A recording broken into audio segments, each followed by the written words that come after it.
Alright, one of the things I wanted to talk about was this idea of center of mass. Now, we talked a little bit about this in the one class where you were able to eyeball it. If you had two masses, let's say separated by distance, one's 10 kilograms, the other one is 5 kilograms, you know that the center of mass is going to be somewhere around here.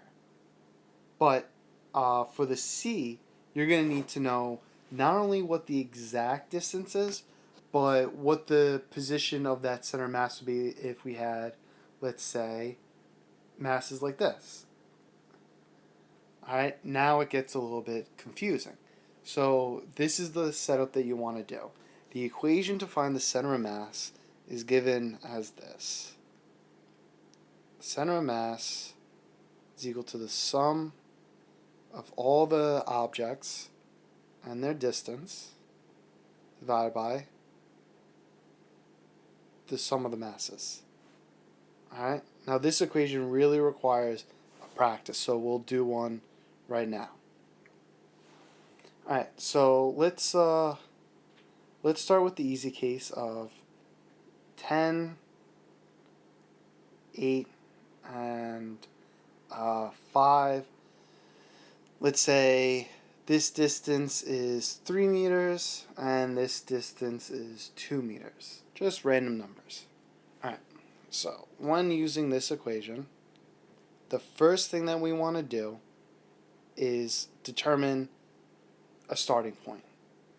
So we'll make this the starting point, just to make our lives easy. Alright, so we're going to go from the starting point left to right, and we're just going to find all the masses and see what their distance is from that object. Now, the thing to remember is that where you place your starting point does not matter. All that matters is how you make your distances from the starting point. It's very similar to torque. Alright, so let's see.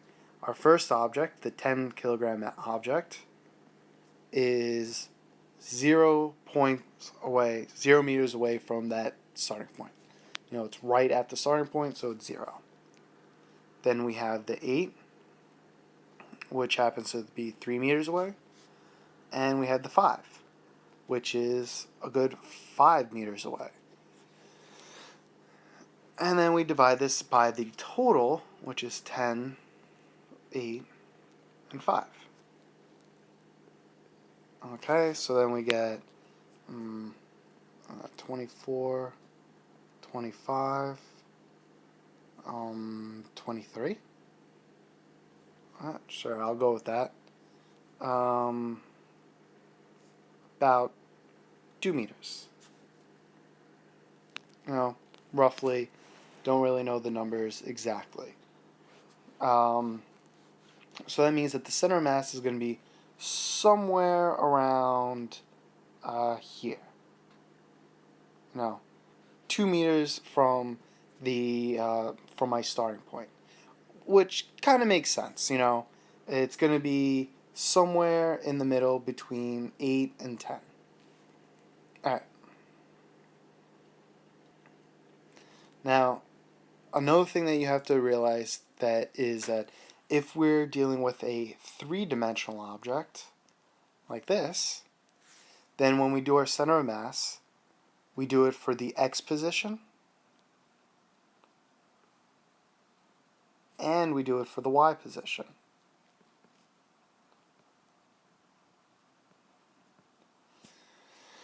The best example that I could think of is the problem that's on one of the practice tests. It looks like this.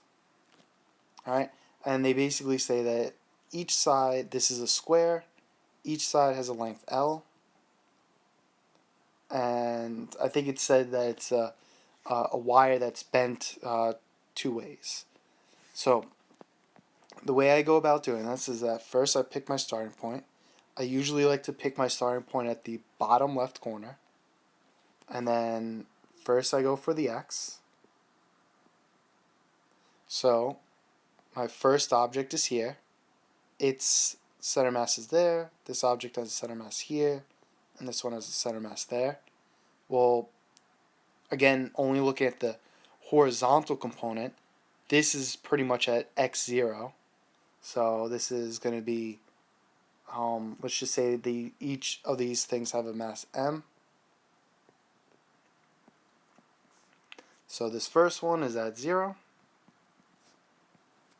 This second one is at half L.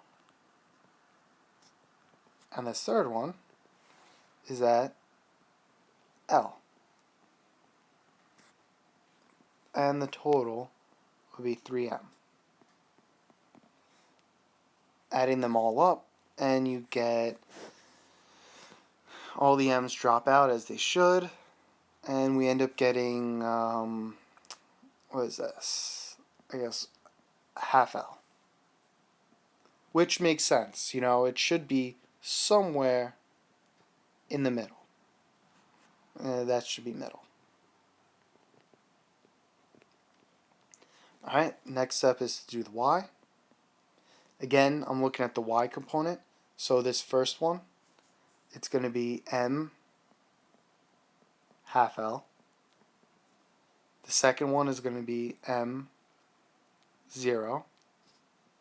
Again, looking at the y side. And then the third one is also going to be half L. And it's divided by total 3 masses. All the m's drop. And I end up coming up with a third of L. So that means that the center of mass is going to be somewhere down here, which again makes sense, because had we had just a top to this, then it'd be right in the middle. But because there is no top, the center of mass should be a little bit farther down towards the bottom wire, because there is nothing on the opposite side. And that's basically how you do the center of mass. Again, you do you pick a point, any point, call that your origin, and then you just add up all the masses and their x coordinates, their x positions, divided by the total mass, and then you do the same thing for the y side. They do have other questions on the practice test. There are some times where they'll have grids, and they'll say like this is point 4, 2, and this is 6, 1, and this is at 0, 0, and they want to know where's the exact center of mass. And again, you do kind of like the same thing, add up all their masses, add up all their positions, and you locate that the center of mass is going to be somewhere around here or whatever, and you can find what the coordinates are. Alright, so I recommend looking at some of those practice tests, looking at the big book of practice problems with the multiple choice, and try to find some of these center mass problems. Alright, if you have any questions, ask me as soon as possible.